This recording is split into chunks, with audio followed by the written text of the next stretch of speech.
Ұлыңыз, қызыңыз, ол сізге берілген аманат. Қу анфусакум ахликум дейді иман келтіргендер. Ана отбасыларыңда, ана бала шағаларыңды қорғаңдар. Тозаққа түсіп кетпесін. Тозақтың отыны солар бақамасын, ертең тастармен бірге жүретін дейді. Сондықтан баланы сізге бергеннен кейін оны 13-те отау иесі ретінде тәрбиелейтіндей берген оның негізі.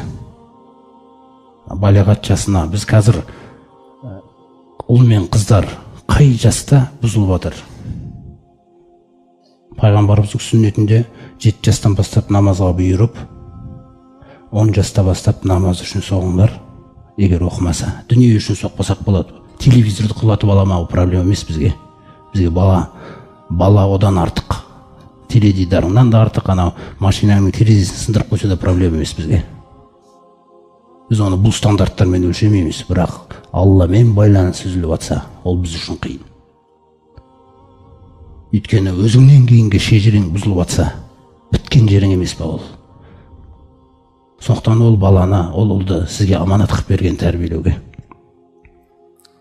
Сол неше жастан бұзылып жатыр? Пайғамбарымыз көрсетіп жатыр өзі. 10 жастан бастап бұзылады дейді. Балаңыз ұл мен қыздық төсектерін бөліп жатқызыңдар деп жатқан сол.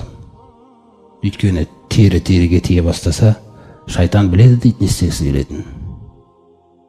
Сондықтан қазақ 13-те отау иесі қылып тастаған кезінде.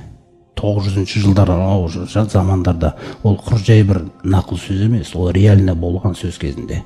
Ол 13-тегі жігітті атасы ана жаққа, балам барып кел ана жақта, жау көрінбей ме ана жаққа деген кезде соны атқарып кеп, әке орындадым, бәрі жақсы екен деген 13-тегі бала тұрған. Ол 30-да ол елді басқара алған ол. 30-да орда бұзады деген сөз содан қалған. 40-та қамал алады деген сөз 40 жасқа келгенде сыртқы саясатты білген дейді ол. Қалай істеу керек екенін, халықты қалай қорғау керек екенін дейін.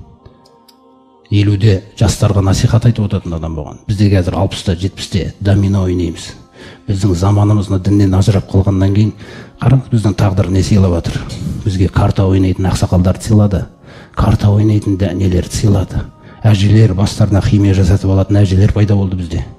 Ал енді жастарға қайтып ренжисің бұдан кейін. Не алды ол? Ол ата-анаға қызы қойш мама деп сөйлейтін болса, ол қойш дегенді үйреткен біз. Өзінің әркім ата-анасы өзі үйреткен қызына. Ол сондай қылып жасаған оны. Тыңдамайтын қылып жасаған өзі. Міне, соның зардабы көрініп отыр. Кезінде ғұламалар айтқандай, баланың жаны тақта дейді. Не жазсаң, соны оқисың дейді, ренжіме дейді ешкімге. Өзіңнен көр дейді сол нәрсенің бәрін. Міне дін түгел нәрсені сақтап бергісі келіп тұр ғой, балаңның ақылында, тәнінде, сәнінде, күллі нәрсесінде. Ол сізді жаңа қыздарымызды киіндіріп қойған кезде, анау теңіздің астындағы інжу маржан бар ғой алынатын.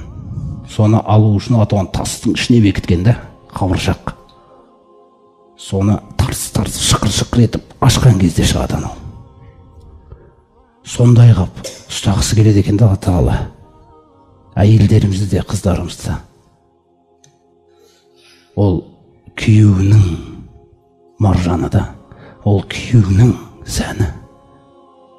Одан басқаны кім емес ол?